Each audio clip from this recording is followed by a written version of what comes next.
Hi everyone, welcome back to my channel and my forever craft room, although it is a crafter mat constantly. So I'm still trying to set things up. This is not going to be the final setup, but little by little, or as we say here in Spain, poco a poco, we're gonna get things sorted out and eventually completely and utterly organized and well set up. So yes. So eventually there will be a tour as well of this craft room. It might just be kind of like part 1, 2, 3, 4 as things are kind of falling into place. But yeah, we'll see about that part. But today's video is the first one of the year for a monthly video hop. So over on Facebook, there is a group where there's like a bunch of us kind of video makers. So the whole point of this group is to kind of keep us on point, I guess. Keep us incentivized to make videos and share videos, and get people engaged and inspired and going. And yeah, I'm gonna sit on these things because they're going again. But yeah, so the group itself is called Card Hopping: A Year of Fun, Themes and Techniques. And this month we're gonna try something new, because usually there's like a link to the next video in the hop, but this year, maybe, we'll see, we're gonna try something new. We're gonna actually use a hashtag. So you'll find a hashtag right here. You can see the hashtag right here, but I will have it right at the top of the description box as well. So this is just like a trial. This is going to be the trial month, and maybe in the next month will be a trial month, and we'll just see how it goes. So I would love to hear your feedback on that, so I can get it back to Jennifer, who runs the group, and see what she thinks and what everyone thinks, and then we'll see whether we go back to links or whether we keep it as a hashtag for each month. I should have checked all this before I started filming, but I'm in a hurry because there is no heating in my craft room. So if you see me shivering every now and again, that is because I am freezing cold despite having 52 layers of clothing on. Yes, so many. But yes, so with all that out of the way, I am gonna get to my card making station, which is over there. We'll have a little quick peek. So I have a standing desk over there, and then I have a couple of these. Actually, I had 3 cards, and I have my bin. So I have one for rubbish, one for recycling, cardboard recycling, and then one for plastic recycling there. And so this is a standing desk. So, but I can actually, it's adjustable, so I can turn it up or down. And sometimes I sit on my chair, and other times I stand. But we'll see what happens today. But as I said, I'm going to get over there and start making. But this month, we kind of have like a little, just like a theme or a technique or something like that that's chosen. So this month, there was a choice between colored pencils or watercolor pencils. And I might break out my Tim Holtz Distress watercolor pencils again and give them a little bit of a spin, because I haven't actually use them as much as I thought I was going to. Admittedly, we have moved. I did have COVID. I nearly died.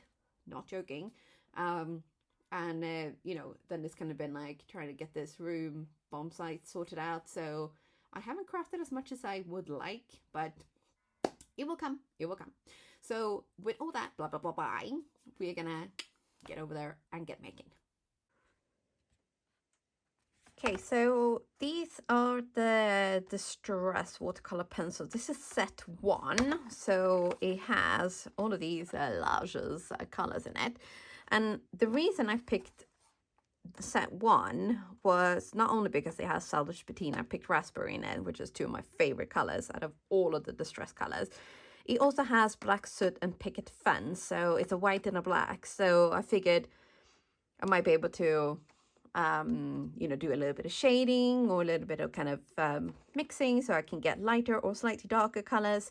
So I have actually made a little swatch of these as well. So I have this huge punch actually that punches out these little perfect kind of labels size. So this is the Ranger watercolor cardstock. So it's like super bright white and it's textured on one side and it's super smooth on the other side. But I decided to use it on the textured side because I just figured I like using slightly textured paper when I'm doing watercoloring because I just find that it brings it to life in a whole different way. So we have picked raspberry and fired brick and then rusty hinge, which is when you dilute it a little bit, it's almost kind of like peachy, quite lovely. Mustard seed, oops, and peeled paint, salvage patina, I love this color, speckled egg, and salty ocean. And out of all of the blues, I think this is my favorite blue as well. Yeah, such a good one. And then villainous potion, walnut stain, black soot, and then the last one, which is picket fence. I punched the tag out of black watercolor cardstock because obviously on white it ain't gonna show up. So that's why I did that. And then I thought I'm gonna use this All You Need Is Love stamp set from Crafty Meraki. So this is from the latest release and I have not yet used this one. So I thought, what a perfect opportunity to do so. So I reckon we are going to heat emboss this first and then get coloring. So I'm gonna do that, I think, in a bit of a time lapse. So we skip over the making part and then we're just gonna focus on the coloring part. First off, I am going to grab some more supplies. So I'm going to heat emboss this. So I've grabbed my Wow embossing ink, also the opaque bright white. Now, I haven't actually used the stamp before, so I decided to kind of season it a little bit first by just rubbing a eraser on it, and then I'm sweeping all the little bits off. And this is just something that makes the ink stick to the actual stamp a little bit better. And then we're gonna stamp, and I've used my beautiful Pink Fresh stamp tool as well to make sure I get an even coverage. And then we have just sprinkled the powder on and heat and emboss that. And I did actually warm my hands a little bit with the heat tool as well before putting that aside. And then we're going to jump into the coloring. So for all of my flowers, I am going to be using picked raspberry. And I'm using one of these fillable, like water fillable watercolor brushes. So I know it's a super technical term that, but it basically has a little bit of water in it. So I'm dabbing a little bit of that directly onto the pencil to catch the color. And then I also have a little pot with water and a big brush, a clean brush. If you can hear a lot of banging in the background, I'm really sorry about that. There is some renovations going on, both on a house opposite me and also in the park right outside my front door. Yes. So whilst that is annoying right now, hopefully it will be very pretty and, make the street a little bit prettier. But back to our flowers. So, yes, when I watercolor, I tend to almost always heat emboss as well, because it kind of helps keeping the water and the color in the areas where you want them, rather than just kind of going off willy-nilly all over the place. So here I am, again, as I said, I'm just kind of dabbing my watercolor brush onto the pencil to get that color. And then we're just going to go over the flowers kind of gently and then building up the color around, especially like the bottom of the leaves or the petals. And then we're going to kind of just try to bring them to life a little bit. This is obviously sped up quite a lot. I spent quite a long time coloring this, but the fun thing with watercolor pencils is that it's very easy to, I mean, in my opinion anyway, it's very easy to build up the color, and you only have to pick up as much as you actually want. You can use the pencils directly onto paper and then get it wet and get a look like that, but I decided to kind of just go directly for the watercolor look. So this is just something that I like doing. I think when it comes to watercoloring, I'm kind of more of a loosey-goosey kind of person. I like the sort of the softness that you get from watercoloring. So if I want lots of depth and dimensions and stuff, I probably would have gone for the just the colored pencils, because I do think that you can probably get a little bit more detail with those.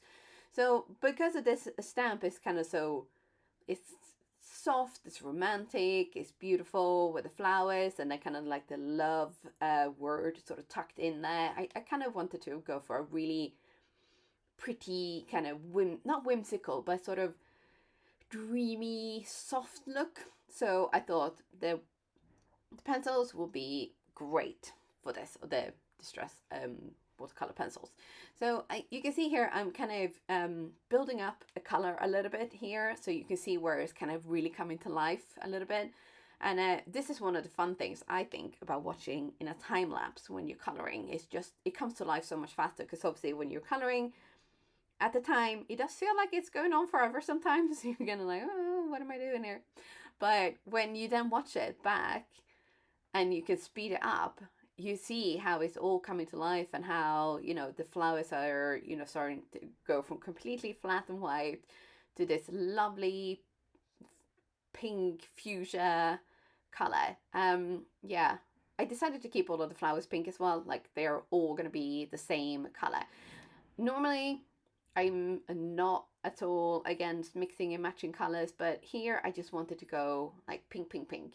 We actually have a pink rose bush in our garden, so I thought, you know what, we're going to use some inspiration that is kind of close to home. So as I mentioned in my little jibber jabber before here as well, sorry, we have recently in the last, it's in 2 days time, it is actually 2 months since no, hang on, I got this wrong. So we moved in on the 28th of November. So tomorrow, it's 2 months since we moved in. And I got a really, really bad case of COVID 2 weeks before we moved from our house in Valencia. And oh my goodness, I kid you not, I felt the most awful I felt in a really, really, really long time. It was not even funny. And I had planned on spending those 2 weeks that I was basically woman down, purging our house, going through all my craft stuff and selling, and, you know, just bringing whatever we actually wanted to this house. But that plan went out the window as soon as I went down. So yes, we're still gonna have to do that, but yes. So here you can see I'm coming now towards the end of our of the coloring. So I'm using a little bit of black soot actually to kind of create a bit of I just wanted like a really soft gray sort of outline on the love word. But then I realized I just needed a little bit more. I needed more sparkle really for this. So I used the white gold in the Gansai Tambi Starry Color watercolor palette to color over this, to kind of make almost like a silver platinum kind of look, and it really made those letters sort of pop even more.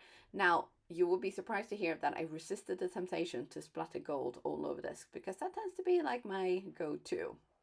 So here is the final card all dried, and sorry about the flickering there. We are going to trim this down a little bit because I want to kind of keep in theme with the silver gray that I've added to the love. So we're going to actually put a gray matting onto this so that it kind of frames the card a little bit. So I'm just using my tiny little Tim Holtz trimmer here to trim off a little bit. So and then I thought maybe this gray was going to be better or gonna work, but it didn't. It was just too light. So we're gonna use this dark gray instead. And this is actually linen textured cardstock that I found while I still lived in Denmark. And that is, it's got to be going on 5 years ago now. So I still have some of that. I bought a load before I left. And I'm going to be using a stamp set or sentiment from the stamp set Good Vibes. This is also from Crafted Meraki. And it's got lots and lots of beautiful kind of like friendship and encouragement sentiments in it. So this is a really good staple one to have in your craft stash. And then we're going to trim this down to a teeny tiny skinny banner. And this banner is going to go right across the card, right on top of the love, so that it basically says, "You are amazing, love." I thought that was kind of sweet. It goes with the whole kind of romantic look of the card as well. So here I'm using my grit mat to make sure I glue this sentiment down straight. There's also one of the reasons why I'm using liquid glue, because then it gives you that little bit of extra time to kind of wiggle it into place. So with that, my card is done. I really hope you've enjoyed this video, and don't forget to check out the hashtag at the top of the description box to see the rest of the videos. Some of them might have some giveaways, and I might have in the next couple of months, because I will be purging my craft room and sorting things out. So until then, or until my next video, don't forget to subscribe, hit that notification button so you don't miss any uploads, and hit that like button as well, and I will see you soon again. Bye!